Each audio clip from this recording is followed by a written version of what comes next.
Rentrée scolaire 2015-2016 s'est faite ce jeudi et c'est la localité de Boubouni qui a été choisie pour abriter la reprise officielle en présence du ministre de l'Éducation nationale. Plus de 2 millions d'enfants au fondamental sont concernés par cette rentrée placée sous le signe de la paix et de la réconciliation nationale. Quatrième réunion du comité de suivi de l'accord de paix. Malgré les divergences de points de vue sur la composition du comité, les acteurs du processus réaffirment leur volonté d'aller vers une paix définitive et durable au Mali. Mesdames et messieurs, merci de nous suivre. Bonsoir et bienvenue au journal sur l'ERTM. Conseil de cabinet à la primature, le Premier ministre Modibo Keïta et une vingtaine de ministres ont planché sur la note sur l'organisation de la conférence d'appel de fonds de l'OCDE par rapport à l'accord de paix et de réconciliation nationale, l'orientation stratégique sur le partenariat public-privé et la problématique du financement de l'habitat. À l'issue des travaux de plus de 2 heures, nous écoutons le ministre de l'économie numérique, de l'information et de la communication, porte-parole du gouvernement, Chokel Kokalamaïga, est au micro de Djelima Gandjabate et Moïse Traoré. Ce conseil, comme plusieurs autres avant et certainement plusieurs d'autres conseils après, s'est focalisé sur des dossiers relatifs à l'amélioration des conditions de vie au quotidien des Maliens, à des choix stratégiques de l'État qui doivent avoir un impact sur la mise en œuvre des engagements que le chef de l'État a pris devant le peuple malien, mais aussi sur la mise en œuvre de l'accord pour la paix et la réconciliation issu du processus d'Alger. Le premier dossier qui a fait l'objet d'un examen approfondi porte sur la grande conférence internationale d'appel de fonds prévue au chapitre 12 de l'accord de paix issu du processus d'Alger, laquelle conférence doit se tenir en principe le 22 octobre à Paris, avec l'accompagnement de l'OCDE. Le point des préparatifs a été fait par tous les ministres concernés. Le Premier ministre, en conclusion, a donné des instructions pour qu'au plus tard dans une semaine, l'ensemble du dossier en ce qui concerne la partie malienne soit prête. Qu'ensuite nos services diplomatiques soient mis en mouvement pour que cette conférence soit une réussite, parce que la mise en œuvre de l'accord dépend aussi des investissements à faire pour le développement de la partie septentrionale de notre pays. Il est instructif de dire que le Premier ministre a insisté sur le fait qu'en partant demander un appui de l'extérieur, il faudrait que notre gouvernement puisse se présenter en disant voici les besoins de reconstruction durable du Nord, voici ce que le Mali peut faire, voici ce que le Mali attend de ses partenaires. Donc un dossier bien préparé, bien monté, bien expliqué aux partenaires, de manière à ce que nous ayons les résultats escomptés. Le deuxième dossier sur lequel le Conseil s'est penché très largement porte sur la problématique du partenariat public-privé. Vous savez que les besoins de développement pour que notre pays décolle réellement, les besoins d'investissement sont énormes. L'État a besoin d'investir dans les secteurs régaliens comme la défense et la sécurité, dans la diplomatie, d'investir dans les secteurs sociaux comme l'éducation, la santé, la sécurité, sinon la souveraineté alimentaire. Ça, c'est des secteurs sans lesquels il n'y a pas d'État. Mais il y a d'autres secteurs où, pour que le décollage soit réel, on a besoin d'investissements massifs, mais qui peuvent ajouter aux investissements dans les premiers secteurs que j'ai cités, rendre non soutenable la dette de notre pays. Il est donc important de voir des secteurs où le privé peut avoir intérêt à investir par exemple dans les infrastructures, par exemple dans les télécommunications, par exemple dans la construction peut-être des centres de santé, des hôpitaux, des routes à péage, des ponts, des centrales électriques, j'en passe. Il s'agit donc, pour inciter les privés à investir dans les secteurs où l'État n'a pas les moyens d'investir aujourd'hui, de créer un cadre législatif réglementaire qui sécurise les investissements des privés, mais qui aussi permettent à l'État d'être à l'abri de toute surprise. Il a donc été, après de longs débats, tiré comme conclusion par le Premier ministre que des avant-projets de textes doivent être élaborés le plus tôt possible, peut-être d'ici la fin de l'année, afin que courant 2016, le gouvernement puisse introduire auprès de l'Assemblée nationale, parce qu'il faut un consensus national autour de cette problématique de partenariat public-privé pour que l'ensemble de notre population comprenne qu'est-ce qui est attendu de cette nouvelle approche qui existe depuis longtemps. De toute façon, il y a eu des exemples ici de partenariat public-privé, mais qui n'ont pas été des réussites à cause précisément du fait qu'en amont, l'ensemble du cadre législatif réglementaire n'a pas été mis en place, les garde-fous mis, les moyens donnés à l'État pour assurer le contrôle de ce qui se passe, mais aussi sécuriser les investissements et leur donner toutes les garanties nécessaires afin qu'ils soient encouragés à investir. Le troisième sujet est, par essence et par définition, le dossier même à caractère social. Il s'agit de la politique de l'habitat dans notre pays. L'habitat au sens large du terme. Et là, à l'issue des débats, des orientations ont été données par le Premier ministre qui consistent en quelques points. Premièrement, le programme présidentiel et les engagements qui ont été pris par le chef de l'État, à savoir construire entre 20 000 et 50 000 logements sociaux d'ici la fin du mandat, il faut tenir à ce programme. Mais parallèlement, il faudra tirer des leçons des insuffisances pour l'améliorer au fur et à mesure. Il y a une mesure spécifique qui vient d'être énoncée aujourd'hui, des instructions fermes ont été données aux ministres concernés. Les matériaux de construction qui rentrent dans les bâtiments sociaux, les bâtiments relatifs aux logements sociaux, ces matériaux de construction, tout ce qui est produit en République du Mali doit être d'abord utilisé. Parce que ce qui a été constaté, c'est que l'industrie nationale qui fabrique le ciment, le fer à béton, cette industrie souffre aujourd'hui d'une importation massive qui fait que des Maliens perdent leur emploi. Il a donc été décidé de faire en sorte que ce soit prioritairement les produits nationaux qui soient utilisés pour la construction des logements sociaux et qu'ensuite, s'il y a un complément, qu'on l'importe de l'extérieur. Sinon, les exonérations à l'importation sur les projets de logements sociaux seront supprimées purement et simplement jusqu'à ce que la production nationale soit consommée parce que ça préserve nos unités industrielles. Ensuite, il s'agit d'une façon globale de continuer à réfléchir sur la politique que nous menons aujourd'hui, identifier ces insuffisances et les corriger au fur et à mesure. Et au total donc, comme je vous l'ai dit, vous avez l'accord pour la paix et la réconciliation qui a été au centre des débats à travers la conférence d'appel de fonds parce que pour finir avec toutes les récriminations, je crois qu'il y a des investissements massifs à faire au nord et cet appel de fonds permettra donc de faire face à cette question.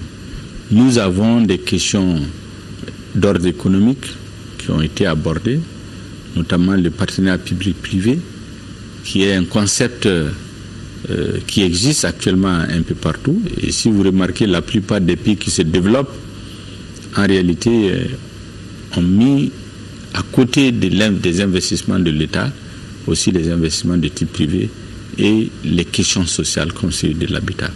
Voilà les 3 grandes questions qui ont occupé ce conseil de cabinet. Ces dossiers vont être mûris, finalisés avant d'être soumis à l'exercice législatif réglementaire à travers des projets de décret, des projets de loi qui seront soumis au gouvernement avant d'être examinés par les députés, afin que sur l'ensemble de ces grandes questions, nous puissions parler d'une même voix dans notre pays, pour que les Maliens comprennent exactement que veut le gouvernement pour leur bonheur. Qu'est-ce que le gouvernement fait, comment il veut faire, afin que les Maliens regardent tous dans le même sens. Parce qu'il est important aujourd'hui que les Maliens aient confiance en eux-mêmes, qu'ils aient foi en l'avenir, qu'ils aient foi en leur pays et qu'ils croient en leurs dirigeants. Voilà le ministre porte-parole du gouvernement, Choguel Koukala Maïga, s'exprimait au micro de Moïse Traoré à la fin du conseil de cabinet présidé par le Premier ministre. Le Premier ministre Modibo Keïta, qui a ensuite reçu cet après-midi le nouvel ambassadeur de la République fédérale d'Allemagne au Mali. Les discussions entre les 2 personnalités ont porté sur le processus de la réforme de l'État en cours et les questions de sécurité, notamment la formation de nos militaires par l'EUTM. Nous écoutons Dietrich Becker, ambassadeur de la République fédérale d'Allemagne au Mali. Il est au micro de Mohamed Ould Mamouni. Nous avons discuté beaucoup de questions concernant les réformes des États, les questions des élections reportées. On a changé aussi des points de vue concernant la sécurité internationale et la sécurité au nord du Mali. L'Allemagne a coopéré depuis l'indépendance avec le Mali et nous avons toujours ce moment la question de décentralisation. Nous avons un grand projet en appui à la décentralisation du Mali. On a discuté aussi des questions de la sécurité du Nord, mais nous avons des entraînements de l'armée malienne discutés. Là, l'Allemagne fait partie de l'Union européenne et de la mission à Koulikoro pour entraîner l'armée malienne. Ça, c'est un des beaucoup de volets où nous avons parlé. Avec M. le Premier ministre, à l'époque, on a déclenché un projet sur la réconciliation. Nous avons un projet d'appui à la réconciliation au Mali, fait par la GIZ avec un montant simplement pour ce projet plus que 1 milliard de francs CFA. Et puis le ministre de la Santé et de l'Hygiène publique, Dr Marie-Madeleine Togo, a pris officiellement fonction ce jeudi 1er octobre. La cérémonie de passation de service a commencé par un tête-à-tête entre le ministre sortant et le ministre entrant et a pris fin par la signature du document de passation. Les 2 ministres ont ensuite co-présidé une rencontre avec le personnel composé des membres du cabinet, le secrétaire général, les responsables des services centraux, des services rattachés, des services personnalisés. Mieux valoriser la chaîne de valeur de production du riz dans la perspective d'une autosuffisance alimentaire au Mali. C'est l'objectif d'une conférence qui s'est ouverte ce matin au CICB. La conférence, qui a pour thème réflexion sur l'économie du riz au Mali, est organisée conjointement par l'Association malienne des anciens fonctionnaires internationaux des Nations Unies et le ministère du Développement rural. Reportage de Mamari Koné. Sur une prévision céréalière de 8 millions de tonnes au titre de la campagne agricole 2015-2016, le riz occupe près de 33%, soit 2 599 450 tonnes. C'est-à-dire que le riz occupe une place de choix dans les cultures alimentaires de notre pays. C'est pourquoi une conférence intitulée « Réflexion sur l'économie du riz au Mali » se tient au CICB. Organisée par l'Association malienne des anciens fonctionnaires internationaux des Nations Unies en partenariat avec le ministère du Développement rural, cette rencontre se veut un cadre d'échange pour maîtriser les mécanismes de production et de commercialisation du riz. L'association vient ainsi soumettre à l'examen des spécialistes les résultats de ses travaux. C'est une excellente opportunité qui est leur offerte d'échanger sans tabou, de briser les cloisons artificiellement dressées entre les services, les institutions, empêchant ainsi la circulation de l'information. L'organisation de cette rencontre offre l'occasion aux anciens de faire partager avec leurs cadets leur expérience acquise au Mali et à l'extérieur. Pour le ministre du Développement rural, de telles initiatives sont à encourager. Il a d'ailleurs exprimé toute sa gratitude à l'endroit de l'association pour cet engagement patriotique. Les produits de grande consommation dont la promotion peut aider rapidement à satisfaire ses besoins, à à nous permettre d'accélérer l'atteinte des objectifs de sécurité alimentaire et nutritionnelle. Parmi ces produits, le riz compte beaucoup. Aujourd'hui, donc, organiser une réflexion autour de l'économie du riz, autour de la filière riz, je pense vraiment donc est un thème pour nous d'actualité. Au menu de 2 jours de travaux, des thèmes comme la problématique de l'autosuffisance en riz au Mali, la stratégie nationale de développement de la riziculture, l'importation du riz au Mali, ainsi que les disponibilités en eau pour la riziculture en zone au du Niger, entre autres. Créée en 1999, l'AMAFINU, Association malienne des anciens fonctionnaires internationaux des Nations Unies, est un creuset d'experts. Ces cadres plus que avertis œuvrent inlassablement pour la promotion de toutes les filières du développement. Les positions restent divergentes sur la composition du comité de suivi de l'accord de paix. La première réunion, la 4e réunion du comité n'a pas permis de trancher définitivement la question. Toutefois, les acteurs du processus réaffirment leur volonté commune d'aller à une paix définitive et durable au Mali. Pendant 2 jours, ils ont planché sur la situation sécuritaire du pays et le budget du comité de suivi de l'accord. Bourama Traoré. Président du comité de suivi de l'accord, le processus de résolution de la crise sécuritaire au Mali est en marche. Une déclaration faite à l'issue de la 4e réunion du comité. Pour l'Algérien Ahmed Boutache, quand la volonté existe, la paix est possible. Tout le monde, au niveau du CSA, reste persuadé que ce processus se poursuivra, continuera d'enregistrer des résultats très positifs qui très rapidement pourront montrer à tout le monde que les dividendes de la paix seront très bientôt au rendez-vous. La 4e réunion du comité de suivi de l'accord a regroupé les différents acteurs. Il s'agit des représentants du gouvernement, ceux des mouvements armés et une équipe de la médiation internationale. Ensemble, ils ont débattu des questions relatives au budget du comité et à la situation sécuritaire du pays. Mais l'essentiel des débats a porté sur la composition du comité de suivi de l'accord, sur laquelle les positions restent divergentes. Les lignes bougent pour la simple raison que l'ensemble des partis ont accepté d'en discuter et de faire des propositions qui pour le moment ne font pas consensus, mais quand même qui dénotent une avancée certaine par rapport aux propositions précédentes, et pour la simple raison qu'elles essaient de prendre en compte aussi bien les dispositions de l'accord, mais également son esprit en termes d'inclusivité et le plus possible. Mais vous savez, en tout état de cause, dans ce genre d'exercice, il faut tenir surtout compte de la dynamique. Et je pense que nous sommes dans une dynamique de résolution et de ce point un peu délicat. La 5e réunion du comité de suivi de l'accord doit permettre de trancher définitivement la question. Elle se tiendra les 26 et 27 octobre 2015. Échange de prisonniers à Gao entre le gouvernement malien et les groupes armés du nord du Mali. Les ministres de la Solidarité, de l'Action humanitaire et de la Reconstruction du Nord, Amadoun Konaté, et son collègue de la décentralisation, Mohamed Ag Erlaf, ont assisté à la cérémonie au camp Firoun de Gao. Drissa Kone. Nous vous remettons donc une partie de ceux qui sont détenus par le gouvernement et prie Dieu que ni eux, ni leurs frères, ni vous, ni nous-mêmes, ni notre pays ne connaissent encore de telles épreuves.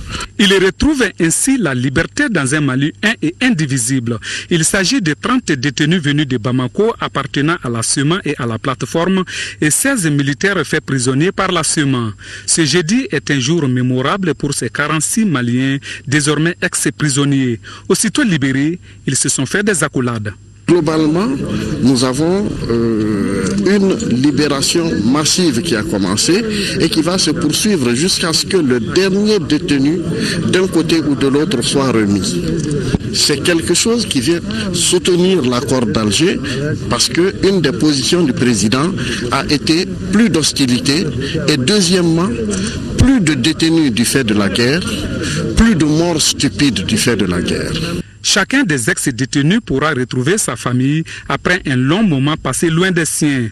Ceux des mouvements armés iront à Tessit et les 16 militaires s'envoleront pour Bamako dans le même vol que les ministres Konaté et son collègue de la décentralisation Mohamed Ag Erlaf. La MINUSMA et le CCR ont été témoins de cette action entre les fils d'un Mali, prêts à tourner la page de cette phase sombre de son histoire. Fini les vacances, les enfants ont repris ce jeudi matin le chemin des classes. C'est la localité de Bougoudi qui a été choisie pour abriter le démarrage des cours. Plusieurs millions d'enfants sont concernés, dont plus de 2 millions au fondamental. Cette rentrée 2015-2016 est placée sous le signe de la paix et de la réconciliation nationale. Un thème qui a servi de première leçon dans toutes les classes sans exception. L'objectif est d'impliquer les enfants dans la consolidation de la paix au Mali. Le coup d'envoi de la reprise des cours a été donné par le ministre de l'Éducation nationale Kenoko dit Barthélémy Togo. Le reportage de nos envoyés spéciaux Abdraman Keita et Salimata Dao. En ce jour de 1er octobre, les acteurs de l'école malienne se sont retrouvés à Bougouni. L'année scolaire 2015-2016 concerne des millions d'enfants, précisément plus de 2 millions au fondamental. Le ministre de l'Éducation nationale, Keneko dit Barthélémy Togo, a donné le ton de cette rentrée scolaire à l'école Almami Timbo de Médine.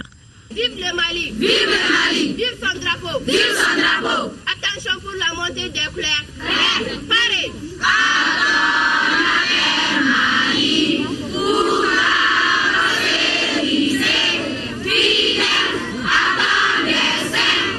Accord de paix et de réconciliation nationale, ce thème a été choisi pour être le premier cours, et ce, sur toute l'étendue du territoire national. Le cours a été dispensé dans certaines classes en présence du ministre. L'objectif, c'est surtout de sensibiliser, de prendre conscience que cette paix-là, elle est incontournable. Sans paix, il n'y aura jamais de développement, il n'y a pas d'école. Sans école, il ne peut pas y avoir d'hommes, de ressources humaines formés pour le développement de notre pays. Et la pensée, notre pensée pieuse partout, va être dirigée vers le nord, notamment Kidal, où les enfants maliens n'ont pas eu la chance d'aller à l'école depuis 3 ans, 4 ans. Et l'objectif qui est visé, les instructions qui ont été données par le président de la République, c'est que Kidal trouve ses écoles partout, dans toutes les zones de Kidal, comme partout ailleurs. Je crois que les efforts qu'on a fait au Mali sont énormes, mais encore les défis sont aussi très grands. Il y a encore beaucoup d'enfants qui ne sont pas dans l'école. Il y a aussi un problème entre le taux de scolarisation entre filles et garçons. Aussi une différence entre rural et urbain. Alors on travaille bien sûr avec le gouvernement pour élargir la capacité pour accueillir tous les enfants, notamment les filles. Je crois que c'est important, un pays doit éduquer ses filles pour avoir un futur. Les élèves ont eu une pensée pour leurs amis de Kidal qui sont privés d'école depuis le début de la crise qui secoue le pays. J'ai compris aujourd'hui qu'il était très important de venir à l'école parce que ça nous permet de communiquer, de parler, de pardonner à des gens et à des camarades comme nous qui sont au nord Mali qui n'ont pas pu pouvoir aller à l'école et apprendre certaines choses sur notre Mali. Et je tiens à leur dire de garder toujours le courage, de ne pas perdre espoir parce qu'il y a toujours une deuxième chance à la vie. Les élèves de 10e et des IFM n'ont pas pu reprendre le chemin de l'école. Le ministre Togo explique. Bientôt, les élèves de 10e pourront démarrer les cours, puisque les orientations sont pratiquement terminées. Et même aujourd'hui, je pense que ceux on va commencer à diffuser, surtout sur les différents sites, les différentes orientations. Ça a pris un peu de temps, peut-être, je ne sais pas, mais il fallait le faire. Vous savez, nous avons eu la tradition de faire des orientations et qui, en fait, à l'arrivée, ne sont que des préorientations, puisque dans la pratique, tout était repris. Nous avons tenu cette année à ce que ces orientations, surtout qui ont été faites au niveau régional, soient des vraies orientations. Les privés nous apportent beaucoup à l'éducation, mais il faut reconnaître qu'on ne peut pas orienter les élèves dans les privés alors que les établissements publics ne sont pas pleins. Ce n'est pas possible. Pour les parents d'élèves, les préparatifs pour la rentrée scolaire 2015-2016 n'ont pas été faciles côté dépenses. Elle a coïncidé avec la célébration de l'Aïd el-Kébir.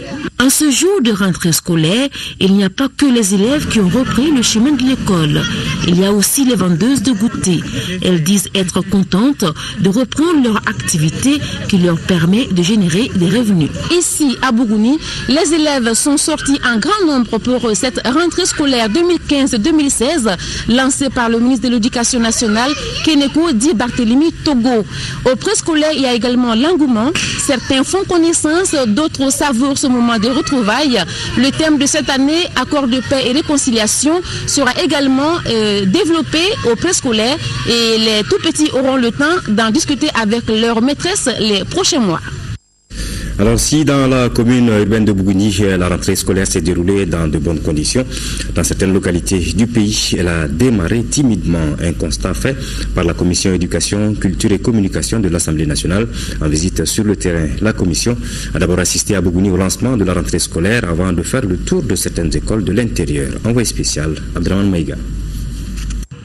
Ils ne sont pas tous élèves dans cette salle de 9e à 1 de l'école fondamentale Almami Timbo de Bougouni. Ces 1500 élèves de cet établissement reçoivent en ce premier jour de rentrée scolaire des élèves exceptionnels. Il s'agit du ministre de l'Éducation nationale et des membres de la commission éducation, culture et communication de l'Assemblée nationale.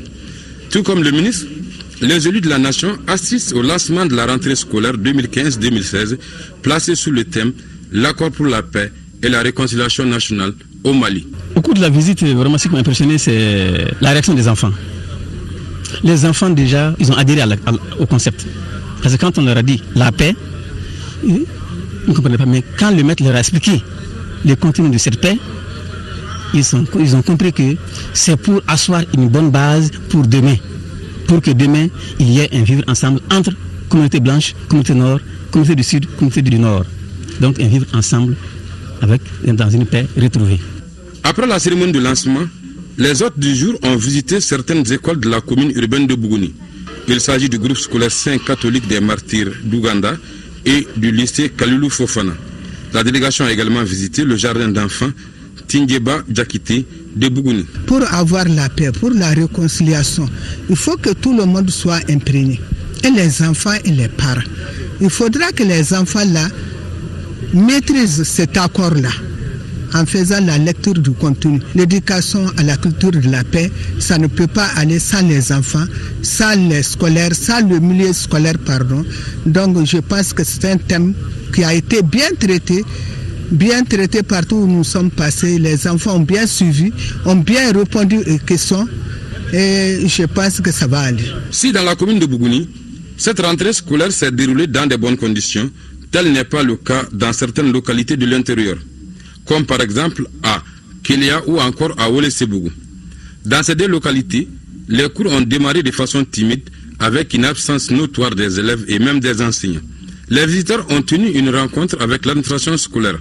Objectif, c'est renseigner sur les raisons qui sont à la base de cette absence dans ces zones.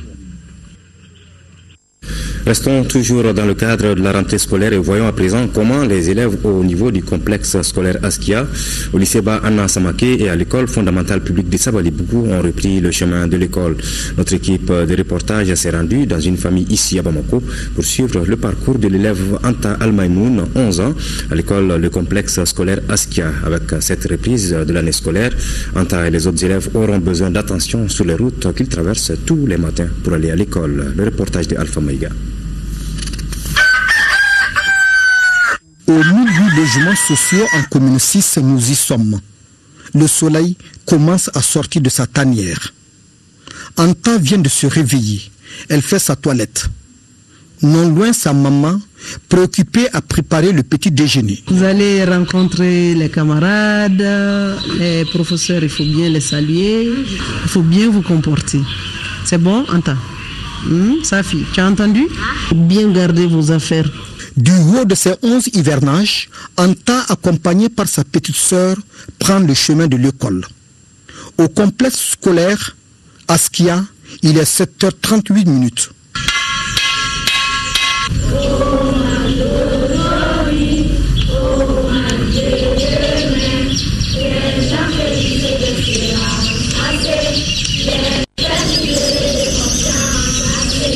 Anta et ses camarades regagnent leur classe. Heureuse, très contente de retrouver mes amis, de faire des blagues. Je suis très contente d'apprendre de nouvelles choses. Par contre, au niveau de la maternelle, c'est autre chose. Il dit qu'il va venir au jardin. Tu es venu, c'est bien. Il faut bien étudier. Hein? T'as compris? le corps professoral se retrouve pour les derniers réglages. Elle est effective parce que au niveau du personnel, ils sont 18, ils sont tous là. Et les enfants, vous voyez qu'ils commencent à arriver d'un moment à l'autre parce que tout simplement on était un peu déphasé sur le 5, il faut le dire. Mais je crois qu'on a au moins les 70 à 80% des enfants. Pour les maîtres, comme d'habitude ils sont le demande. Nous demandons d'abord la régularité des maîtres, l'assiduité des maîtres, la discipline et ensuite le travail. Anta sur le chemin de l'école, il s'agit bien d'une scène que l'on peut imaginer partout au Mali. Au Mali, où nombreux sont les élèves, qu'ils soient du fondamental ou du secondaire, ont repris le chemin de l'école. Fini donc les vacances, bonjour la nouvelle année scolaire 2015-2016. Mais Anta et les autres auront besoin d'attention sur la route qu'ils traversent tous les matins pour aller à l'école. Voilà, après donc la Tabaski, la rentrée scolaire reste un autre casse-tête pour les parents d'élèves avec l'achat des fournitures scolaires. Sur les marchés, l'affluence est toute différente de celle des années passées pour des raisons évoquées dans ce reportage de Agali Aguissa au Grand Marché de Bamako. C'est la fin des vacances qui annonce la rentrée scolaire. La rentrée 2015-2016 s'effectue cette année, une semaine juste après la fête de Tabaski qui engendre d'énormes dépenses. La rentrée intervient aussi avec ces dépenses, notamment l'achat des fournitures scolaires. Les marchés semblent être bien approvisionnés en cette période.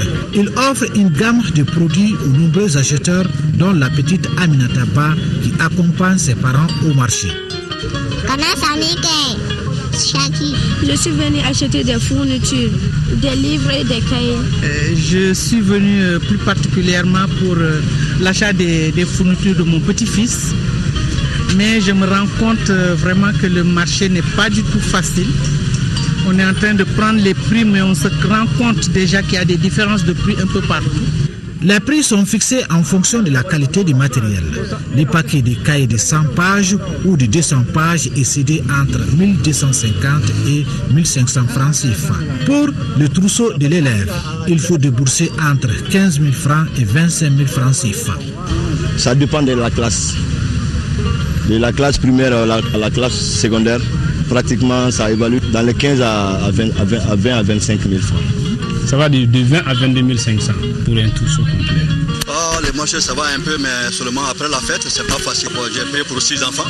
J'ai déboursé à peu près 30 000. Moi, je suis venu acheter le matériel de mes enfants. Moi, j'ai des enfants. Prends tout de suite la peine 15 000. 10 000 attends 8 000 là. Autre marché, celui des sacs d'écoliers. Ici, il y en a pour toutes les bourses. Certains enfants profitent également de cette riée sur les fournitures scolaires pour se transformer en vendeurs. Je suis en 4e année, je vends des sacs pendant les vacances pour préparer la rentrée. Il y a des sacs de différentes qualités. Bon, il y en a des sacs de 3 000 jusqu'à 10 000, 15 000 comme ça. Quelle que soit la situation du marché, les parents d'élèves se voient dans l'obligation de satisfaire les besoins de leurs enfants. Autre sujet à présent dans cette édition avec le président de la commission Justice, Vérité, Réconciliation qui poursuit ses audiences auprès des institutions de la République. Ce jeudi matin, c'était au tour de la Haute Cour de justice du Mali de le recevoir. Ensemble, les deux présidents ont échangé sur les voies et moyens pour l'instauration d'une paix durable. Ousmane Oumarou Sidibé le confirme au micro de Mamourou Sidibé. Le processus de réconciliation nécessite le soutien, l'accompagnement de toutes les institutions du pays. Et vous connaissez le rôle de la Haute Cour de justice, qui est une institution importante de ce pays, qui a un mandat assez délicat. Et par rapport à ça, notre commission est en train de travailler à mettre en place un cadre qui permettra à tous les Maliens de Kaye à Kidal d'apporter leur contribution au processus de réconciliation, de venir dire leur part de vérité sur un certain nombre de questions qui agitent notre société aujourd'hui, la question des victimes du conflit du Nord, les conflits intracommunautaires ou intercommunautaires, les conditions de retour des réfugiés, le vivre ensemble de façon générale. Donc sur toutes ces questions, nous avons échangé avec les honorables députés membres de la Haute Cour de justice et je sors de cet entretien avec vraiment des idées, des conseils qui, je crois, vont nous conforter dans notre processus, dans la préparation de notre plan d'action et dans notre stratégie. À présent, le contenu de ce communiqué, conformément aux dispositions constitutionnelles, le président de l'Assemblée nationale rappelle aux honorables députés que la session budgétaire débutera le lundi 5 octobre 2015. La cérémonie officielle d'ouverture aura lieu le même jour à partir de 17h dans la salle Modibo Keïta, mise en place, terminée à 16h45. Le président s'est compté sur la présence effective des honorables députés. La séance est publique. Clôture hier après-midi au Conseil économique, social et culturel du séminaire régional sur les techniques des avis en réponse à des saisines gouvernementales sur les projets de loi. Les 2 jours de travaux ont permis aux participants venus du Bénin, de la Guinée-Conakry, de la République démocratique du Congo et du Mali d'être édifiés et outillés afin de permettre d'émettre désormais leur avis sur tout projet de loi, tout projet de plan ou de programme économique, social, culturel et environnemental de leur pays concerné. Reportage de Agibou Koulibaly. L'analyse des études de cas au Bénin, en Guinée-Conakry, en République démocratique du Congo, au Sénégal et au Mali, notamment par rapport à la loi sur la transparence, la loi sur le volontariat et la loi sur l'interdiction des sachets plastiques. Voilà quelques projets débattus au cours des travaux par le bureau du Conseil économique, social et culturel et l'ensemble des membres de l'Union de Conseil économique, social et institutions des gouvernements et États membres de la francophonie, de l'OIF, de l'OIT, du Conseil économique, social et environnemental de France, du Maroc et du Sénégal. Un séminaire qui a servi de cas d'école. Nous avons des conseils économiques et sociaux qui ont les mêmes objectifs, mais qui ont des démarches différentes. Alors, cet échange d'expériences nous a permis de comprendre le fonctionnement des uns et des autres et de pouvoir en tirer une certaine expérience. Pour le président du Conseil économique et social du Bénin, Jean Tabé, la rencontre de Bamako a comblé les attentes. C'est un rendez-vous de donner et de recevoir. Nous devons alternativement nous donner et recevoir des autres. Le Bénin a appris, le Mali a également appris. 2 jours durant, nous avons procédé à des échanges fructueux sur le thème d'élaboration d'avis dont l'importance et la pertinence ont retenu l'attention de tous et émoussé l'intérêt de l'apprentissage en chacun. Les travaux en groupe ont permis de cerner l'ensemble des contours du sujet. A rappelé que ce séminaire régional a été organisé à la demande du Conseil économique, social et culturel du Mali par l'Union de Conseil économique, social et institutions des gouvernements et États membres de la francophonie avec l'appui du Conseil économique, social et environnemental de France, du Maroc et du Sénégal. Le contenu de cet autre communiqué à présent, le président de la Chambre de commerce et d'industrie du Mali a l'honneur d'informer tous les opérateurs économiques de la tenue du salon Expo-Elec de la Fédération nationale de l'électricité, de l'électronique et des énergies renouvelables prévu à Casablanca au Maroc du 7 au 10 octobre 2015. Cette manifestation économique s'adresse à toutes les entreprises industrielles, commerciales, de prestations de services évoluant dans les secteurs de l'électricité, de l'électronique et des énergies renouvelables. Les opérateurs économiques intéressés sont donc invités à s'inscrire auprès de la direction de la promotion et du partenariat de la Chambre de commerce et d'industrie du Mali au 76 39 22 35, 66 75 20 76 et au 76 43 99 88. À New York, le ministre en charge de la promotion de la femme a pris part à une rencontre de haut niveau sur l'autonomisation de la femme. Les chefs d'État sont engagés à atteindre cet objectif pour les 15 prochaines années. La réunion était l'occasion pour les différents pays de décliner leurs stratégies respectives. Sangaré Oumouba explique l'importance de cette rencontre au micro de nos envoyés spéciaux Ibrahima Traoré et Demba Walo. Nous sommes dans la lancée de la décennie de la femme, 2010-2020, et 2015 a été proclamée année internationale de la femme. C'était l'année de l'autonomisation de la femme plutôt, année de l'autonomisation de la femme. Et la réunion d'hier était placée dans ce cadre. C'était une réunion de haut niveau, de très haut niveau je dirais, qui a vu la participation de plusieurs chefs d'État africains, européens, des Nations Unies, et dont le thème était l'engagement des chefs d'État en faveur de l'autonomisation des femmes. Qu'est-ce que les chefs d'État veulent faire? Comment est-ce qu'ils s'engagent? Quelles sont les stratégies qu'ils vont utiliser pour aller à l'autonomisation des femmes et à l'égalité des sexes? L'engagement du Mali à travers le président de la République, le président Ibrahim Boubacar Keïta, qui, comme d'habitude, s'est toujours engagé. Il s'est engagé à faire de l'autonomisation des femmes une priorité. Et vous savez très bien qu'au Mali, on a déjà eu des actes. Il y a eu des actes concrets pour cette autonomisation et l'égalité des sexes. Et parmi ces actes, nous pouvons citer, entre autres, la politique nationale genre, l'opérationnalisation de la politique nationale genre. Également, il y a eu tout dernièrement le lancement du fonds pour l'autonomisation des femmes et l'épanouissement de l'enfant. Il y a eu également au niveau du Mali l'adoption au niveau du gouvernement en 2014 d'un texte de loi sur la promotion du genre qui demande aux élus de promouvoir le genre en adoptant un pourcentage de 30% au moins pour les deux sexes au niveau des instances électives et nominatives. Donc c'était une réunion de réflexion, du donner et du recevoir également, parce que les stratégies sont parfois différentes, la mise en œuvre est parfois différente, mais l'objectif c'est dans l'autonomisation des femmes. Et nous au Mali, nous sommes là-dessus, et je pense que le gouvernement de la République du Mali, avec l'appui vraiment fort du président de la République, va arriver à l'autonomisation grâce à tout ce que nous sommes en train d'entreprendre. L'héritage des cultures du monde, il en a été aussi question en marge de la 70e Assemblée générale des Nations Unies à New York. Un forum au cours duquel un clin d'œil a été fait à la riche culture de la ville des 333 saints. Qu'est-ce que le Mali a-t-il bien tiré de cette rencontre?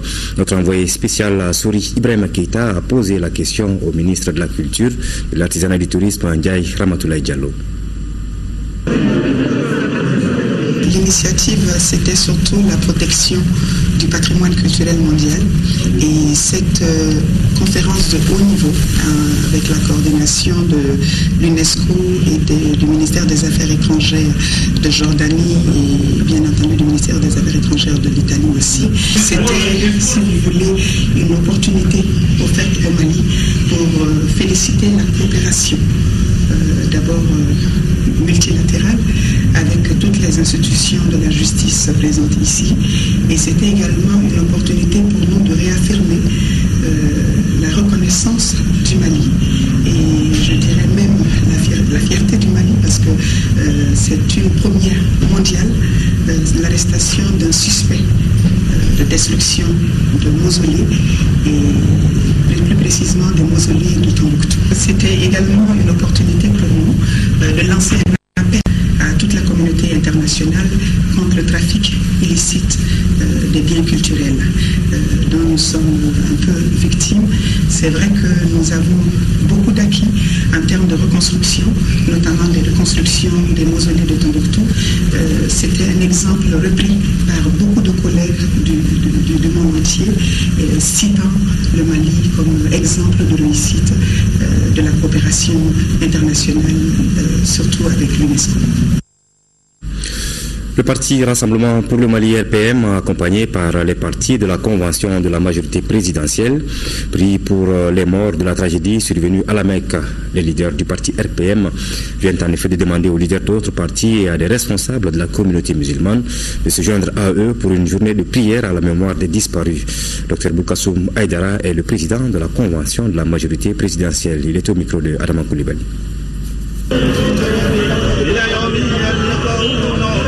je rends hommage au Tout-Puissant, le Tout Miséricordieux et le Très Miséricordieux. Durant le pèlerinage de cette année, notre pays a connu beaucoup de pertes en vies humaines. Il y a eu beaucoup de victimes. Et devant un tel drame, les partis de la majorité présidentielle, en rapport avec le Rassemblement pour le Mali, alors ont décidé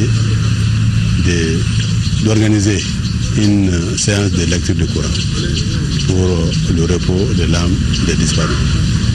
Alors cette prière s'adresse à l'ensemble des victimes du Mali et des pays voisins et amis qui ont perdu les leurs également au cours de ce fléau-là.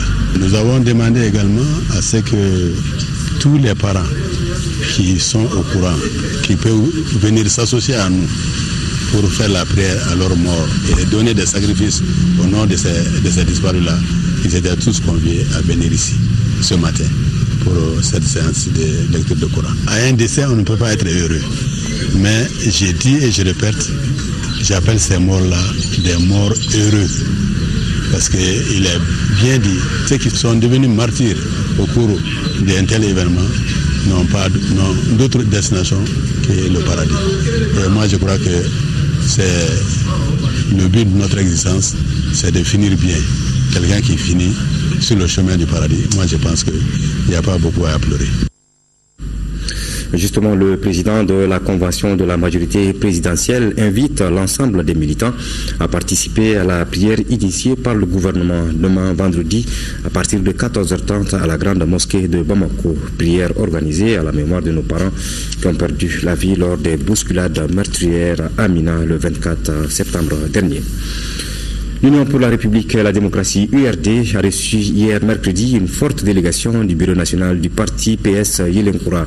Le parti PS Yelenkoura, qui vient juste de tenir son congrès, était venu présenter son nouveau bureau aux responsables de l'URD et par la même occasion réfléchir sur les stratégies d'une bonne collaboration dans l'avenir au sein de l'opposition malienne. Suivons pour plus de détails les explications de Soumaïla Sissé, président de l'URD. Il est au micro de Modibo Mariko. La grande signification de cette rencontre est pour nous le souci permanent de l'opposition malienne de renforcer la démocratie dans notre pays. La démocratie ne peut être renforcée que s'il y a une opposition responsable, une opposition qui se concerte chaque jour et qui mène des actions en commun. Le PS Yelenkoura a fait ses preuves déjà pendant des périodes extrêmement difficiles, a fait ses preuves aujourd'hui dans une opposition et a fait ses preuves par ses prises de position, par sa proximité et son sens de responsabilité. Nous avons échangé sur les grandes questions du Mali. Aujourd'hui, les problèmes de gouvernance, les problèmes de corruption, les problèmes de sécurité, les problèmes de l'équipement de notre armée, les accords d'Alger. Nous souhaitons bien sûr qu'il y ait la paix qui revienne. Nous avons aussi discuté des élections qui ont été reportées et de notre souhait de faire en sorte que les élections soient toujours au Mali des élections transparentes, des élections qui permettent aux Maliens de voir leur vote honnêtement pris en compte. Ceci est très important. Donc tous ces soucis, nous avons partagé ces soucis-là et aujourd'hui nous allons mettre en place une commission paritaire pour voir comment nous pouvons encore approfondir notre collaboration qui est déjà bonne et même très bonne. Et je pense que ceci augure de lendemain encore meilleur pour l'opposition malienne et pour le bien de la démocratie dans notre pays. La société malienne de gestion de l'eau potable, la Somagep, connaît depuis ce matin une panne sur l'un de ses réseaux de distribution de Djikronipara. Une panne qui coupe l'alimentation en eau potable dans toute la rive gauche et une partie de la rive droite de Bamako. Et depuis, la direction de la société met tout en œuvre pour trouver une solution rapide au problème. Bédikone. Survenu tôt ce matin à la station de traitement de l'eau de Djikronipara, cette panne sur l'une des grosses canalisations de distribution d'eau potable de la Société malienne de gestion de l'eau potable Somagep SA a provoqué une importante fuite d'eau. Ce tuyau de diamètre 1000 ml draine 45% de la distribution d'eau potable de Bamako sur la dérive du fleuve Niger. Une grosse canalisation qui a cédé sous la pression et qui provoque une fuite au niveau de la station, une fuite d'eau. Nous sommes obligés d'arrêter cette partie de la station pour réparer la fuite, sinon on va avoir des dégâts beaucoup plus importants. Donc ces tuyaux qui alimentent la ville, toute la rive gauche de la ville de Bamako, plus une partie de la rive droite de la ville de Bamako, puisque c'est ces tuyaux aussi qui remplissent les réservoirs qui sont sur la colline de Badlabougou, et ces réservoirs-là distribuent l'eau au quartier de Badlabougou, de Sogoniko, de Mayambougou et de Daoudabougou. Pour les responsables de la société, il faut des solutions rapides pour réduire l'impact sur l'alimentation en eau potable des populations. Pour ce faire, les spécialistes sont à pied d'œuvre depuis 8 heures du matin. Nous sommes en train de localiser le point de fuite et très rapidement nous allons dégager la partie endommagée, et nous avons toutes les équipes qui sont là, nous avons tous les matériels et tous les équipements pour procéder rapidement à la réparation et lancer les pompes. Nous demandons la clémence de la population parce que c'est une panne inopinée, c'est-à-dire que ce n'est pas des travaux programmés, ça arrive. À noter que cette panne peut jouer sur la qualité de l'eau distribuée. Plus de 5 milliards de francs CFA, c'est le coût de 2 projets dont la région de Ségou vient de bénéficier. Ces 2 projets sont le fruit d'un partenariat entre l'État et la collectivité de la région de Ségou. La cérémonie de signature du contrat-plan a eu lieu dans la capitale des Balanzans. Reportage de Dougoufana Traoré. À travers cette signature de contrat-plan entre l'État et la collectivité région, c'est un grand pas qui vient d'être franchi dans la mise en œuvre de la régionalisation en 4e région. Désormais, un lien de partenariat est scellé pour transférer le financement des 2 projets phares de la région de Ségou. Il s'agit d'un projet d'aménagement de 3 sites pastoraux et la réalisation des pistes d'accès à la zone pastorale de Daouna dans le domaine des infrastructures pour un coût global de plus de 4 milliards 300 millions de francs CFA. Le second projet concerne la culture. Il s'agit de la réalisation du musée régional des masques et marionnettes de Ségou pour un coût global de près de 900 millions de francs CFA. Vous n'êtes pas sans savoir que Ségou a été la région qui a représenté le Mali et l'Afrique au niveau de l'Association internationale des villes marionnettes. Désormais, les collectivités auront en charge le développement régional de façon à faire booster l'économie locale et faire en sorte que les régions puissent se développer jusqu'au niveau de la base. Le représentant du ministre des collectivités a déclaré que le processus de la décentralisation repose sur les ressources locales et les avantages de compétitivité avec le but final de stimuler l'activité économique afin de créer des emplois décents et d'assurer la création des richesses. Le contrat-plan concrétise la volonté de changer les relations entre l'État central et les collectivités territoriales afin d'insérer de nouveaux rapports basés sur le partenariat et la régulation. Le principe est de créer un dialogue constructif entre l'État et les régions permettant de s'associer sur les priorités de développement et d'aller vers des engagements rassurants, une meilleure efficacité de l'action de développement sur la durée.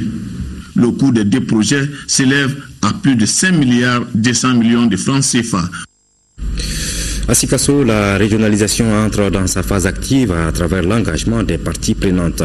Le premier contrat-plan État-région a été signé mardi dans la salle de conférence du gouvernorat.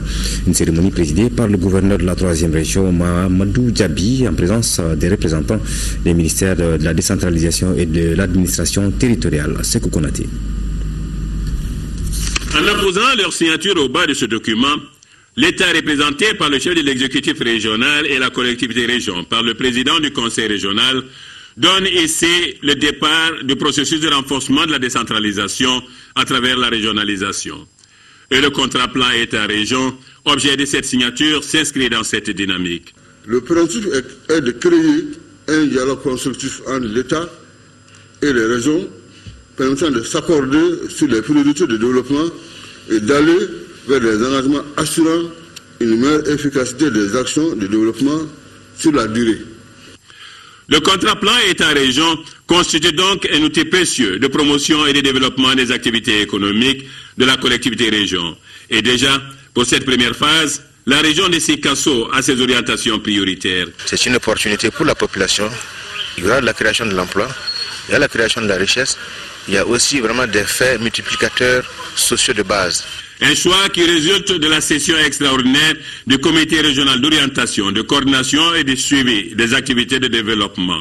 Et l'autorité de tutelle fonde beaucoup d'espoir dans cette nouvelle démarche. Ce que nous demandons aux collectivités, c'est de respecter les termes du contrat. De notre côté, services techniques, représentants de l'État, nous mettrons tout en œuvre pour que, en tout cas, ce premier contrat signé avec la collectivité région de Sigasso puisse réussir. Ce contrat, qui va nécessiter la mobilisation de plus de 2 milliards de francs CFA, est le premier signé entre l'État et une région. Il couvre la période 2015-2020. La Ziara 2015 s'est déroulée à Tamani, le village natal du guide spirituel d'Ansardine, Ousmane Chérif Madani Aïdara. L'événement, consacré aux bénédictions et au recueillement, avait la participation de milliers de fidèles venus de partout. C'était aussi une occasion de prière et de prêche pour les fidèles musulmans. Envoyés spéciaux Al-Jumatina et Karunga Konaté. Grande mobilisation des fidèles musulmans pour la Ziara. Environ 59 000 fidèles d'Ansardine de divers horizons ont convergé vers Tamani pour la Ziara 2015. Un rituel initié depuis quelques années par Chérif Ousmane Madani Aïdara, guide spirituel d'Ansardine. Il s'agissait à travers cette retrouvaille de se recueillir devant certaines tombes dans le cimetière de Tamani pour le repos de leur âme, notamment celle du père du guide spirituel d'Ansardine. Je suis très content parce qu'il y a je suis très content. Je demande à Dieu de nous donner la paix. Nous tous et puis notre patron. La Ziara 2015 a été également marquée par une grande cérémonie de prêche, occasion pour Ousmane Madani Aïdara d'exhorter les fidèles musulmans à respecter les principes de la religion, puis faire des bénédictions pour le pays. L'important de la Ziara, c'est de venir reconnaître les bienfaits du père de Seyyid Chérif Ousmane Madani Aïdara, qui est Mohamed Al-Madani. Aujourd'hui, notre pays souffre. Nous venons avec prier le bon Dieu, Allah, pour que vraiment la paix revienne au Mali, la stabilité et l'entraide et le développement. Au-delà des activités religieuses, la Ziara Tamani 2015 a permis à bon nombre de gens, entre autres les transporteurs et les vendeurs, de faire de très bonnes affaires. Un présent message de condoléances avant de boucler cette édition. Le bureau exécutif de l'Union nationale des travailleurs du Mali, le syndicat des travailleurs du rail, le cadre de concertation des femmes des partis politiques, la mairie de la commune 5 du district de Bonko et l'association Oroya de Kita présentent leurs condoléances aux familles des disparus du drame des Mina et souhaitent un bon rétablissement aux blessés. C'est la fin de cette édition d'information. Merci de l'avoir suivi. Bonsoir.